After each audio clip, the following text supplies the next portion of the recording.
Hatshep, what's up? When Trump was asked about rolling back environmental regulations, he said it was good because those people are making lots of money now.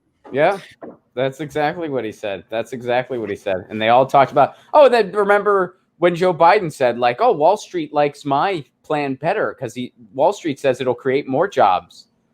And it's like, and it's fine to focus on. There's nothing wrong with mentioning that in a real Green New Deal, which of course, Biden doesn't support a Green New Deal. And of course, Trump doesn't either. But in a real Green New Deal, yes, that does come with a lot of jobs. We need it's going to take jobs. It's going to take jobs to do everything we need to do. So, yes, there is the economic component to it. And yes, that's a fantastic thing.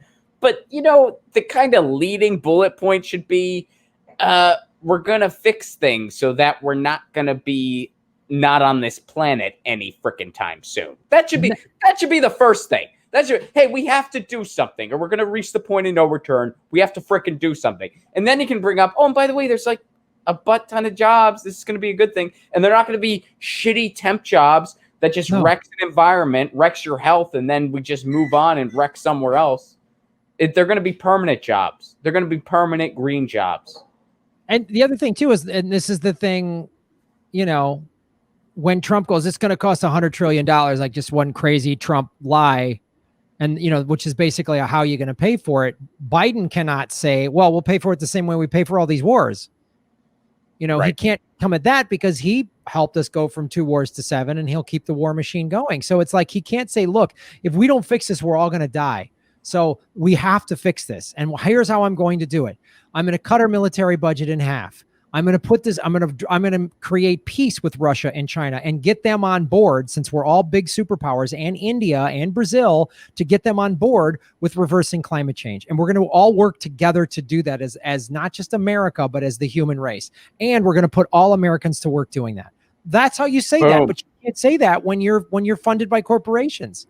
I mean, that's how he could have handled North Korea. That's how he could have handled, so many things. And, when you're, it's the same way with a nuclear weapon. You go, look, guys, everyone wants war. Let me tell you something. If one nuclear weapon is detonated, life on planet Earth is over. So we can't, this is an unwinnable war. It's insane. So I'm going to go for complete disarmament because I want my grandchildren to, see their 50th birthdays. So that's what we're going to do.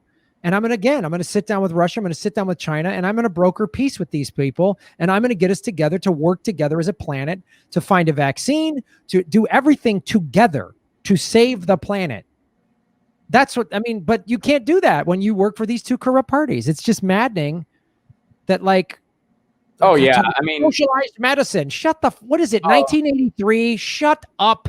I guess obviously they're like, well, only old people who don't know how to use mail-in ballots or whatever are still undecided or something. So let's have a debate from 1986 and Trump was definitely coming at it from that angle. And I think part of the reason, and Biden was too, but that's just because that's all Biden knows, because he literally is one of those people, like mentally, and you know what I mean? Like, but Trump was really hitting that hard. I mean, he was bringing up 401ks, he was bringing up this, he was bringing up that.